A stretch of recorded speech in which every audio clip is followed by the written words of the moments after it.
Break के बाद आपका खैर मकदम है। कर्नाटक के मुसलमानों के लिए एक बड़ी अफसोसनाक खबर है। जी हां, तारीखी शहर मैसूर का एक कदीम ईदगाह अब नीलाम हो रहा है। कर्ज अदा न करने पर कैनरा बैंक ने 30 नवंबर 2020 को नीलामी की तारीख तय की है। ईदगाह की मलकियत समेत चंद दीगर इमलाक को गिरवी रखते हुए 8 करोड़ 95 लाख रुपए का कर्ज हासिल किया गया है। ईदगाह की निगरानी करने वाले ट्रस्ट रफाउल मुस्लिमीन ने साल 2019 में कैनरा बैंक से लोन हासिल किया। अब उस कर्ज की रकम बढ़कर तकरीबन 32 करोड़ रुपए हो चुकी है। मैसूर के एमएलए तनवीर सेठ ने इल्जाम आयद किया है कि इस पूरे मामले में वक्फ जमीन के साथ खिलवाड़ किया गया है।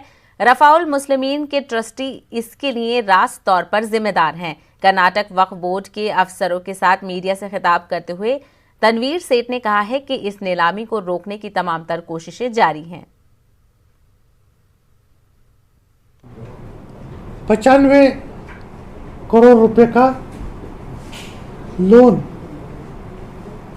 लेने की कोशिश की है,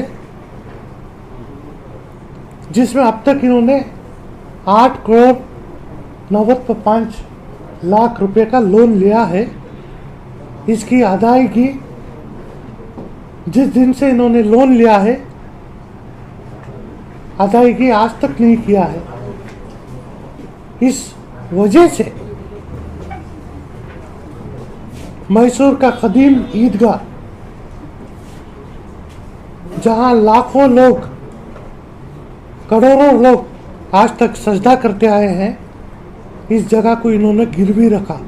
8 करोड़ 95 लाख का आज 32 करोड़ रुपए का इन्होंने दावा रखा है और औकाफ की जगह की भी इसमें मिलाकर नीलामी का तारीख 30 तारीख का दिन मुकर्रर किया गया है। 30 नवंबर ऑनलाइन में हो रहा है, इसलिए हमने उनको है ना इन पर्सन नोटिस भी दी है, ईमेल के जरिए नोटिस दी है।